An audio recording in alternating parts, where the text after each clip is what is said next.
before I forget to ask, let's talk a little bit about the music, because I'm really, really interested in the music, because obviously the music has fueled all of your design work for the past 10, 15 years. Yeah, it could almost be the other way around. The only reason I'm doing the design work is to make my mum happy, because I went to design. I wasn't great at school. Went to design school because they don't have exams or anything like that. So, So you do really well. And it just escalated from there. But I'd much rather be doing music, and that's where my passion lies. So But they both feed because, off each other. Yeah, I mean, it seems like it's impossible to decide one without the other, because currently the music video work that you're doing right now is, I think, is some of the most progressive stuff I've seen you do. Yeah, and that was really exciting about working at Peterson Muller Hooks and getting the opportunity that I will always be grateful for to do moving image. Was to I've always been fascinated with it, even when I was hanging out at Spunk, was doing funny moving image stuff, but matching design, moving image, and sound together is just the perfect storm for me. So it feels like those things are getting more balanced out. The amount of music I'm doing versus design is a little bit closer. It's not so lopsided. Yeah. So what about the music video right now? Well, as sort of I don't know, it was pretty exciting to move to New York.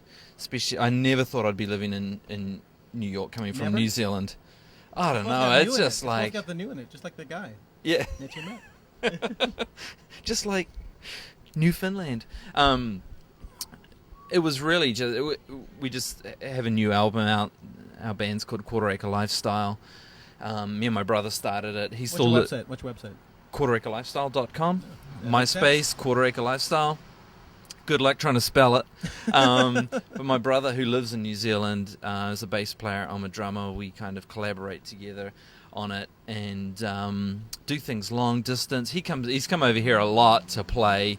We just released our second CD in Minneapolis in March, and coming out here is just like I couldn't help but do it. It's like everywhere you look is a movie set. So one of our songs, Captains of Industry, just seemed to be so perfect for New York.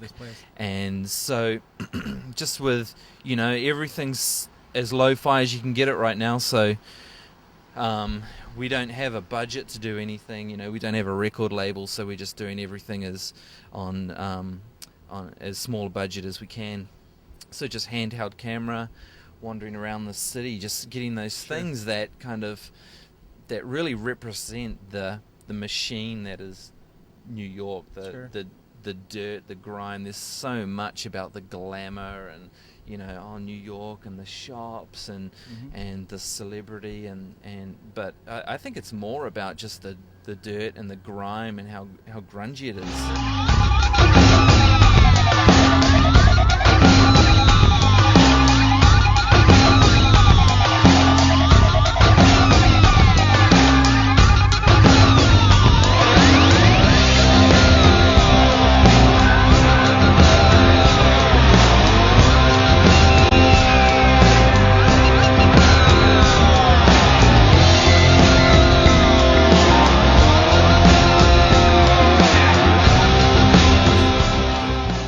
Probably a question for you, Mick, because I've watched Aaron's work evolve over the past 10 years, and obviously it's moving into a direction that's much more nonlinear and different than pure design, which I would applaud. But obviously you're in the fine art world and you're a nationally renowned fine artist. As you see Aaron's work drift in that direction, do you feel it's a good move? Do you feel it's a bad move? Oh, I think it's a good move, and I think you should go further toward it. I mean, I think especially when you start crossing... he's crossed from design into advertising and now going into the music with all of that behind him. I think that there's a place for him to actually exist in the advertising and design world with his music. So I think that'll be pretty exciting to see. And there's a precedent here that we kind of forget about. Like we think of all the best design, the heroes of mine like Vladislav Suttner and Chuck Anderson and Joe Duffy and fill in the blank. all the people from M&Co, there was always some foot deep into the fine art world, or some deep, deep root inside of it.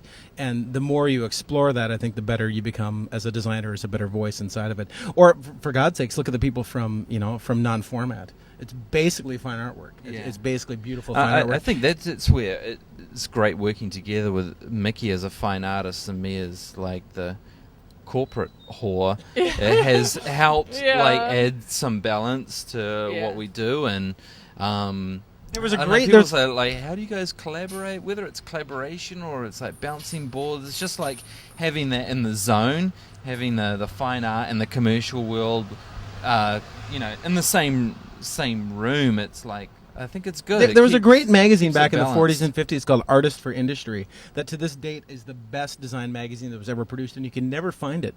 But it really was the best design work ever made because they just had no qualms with the fact of calling themselves Artists for Industry.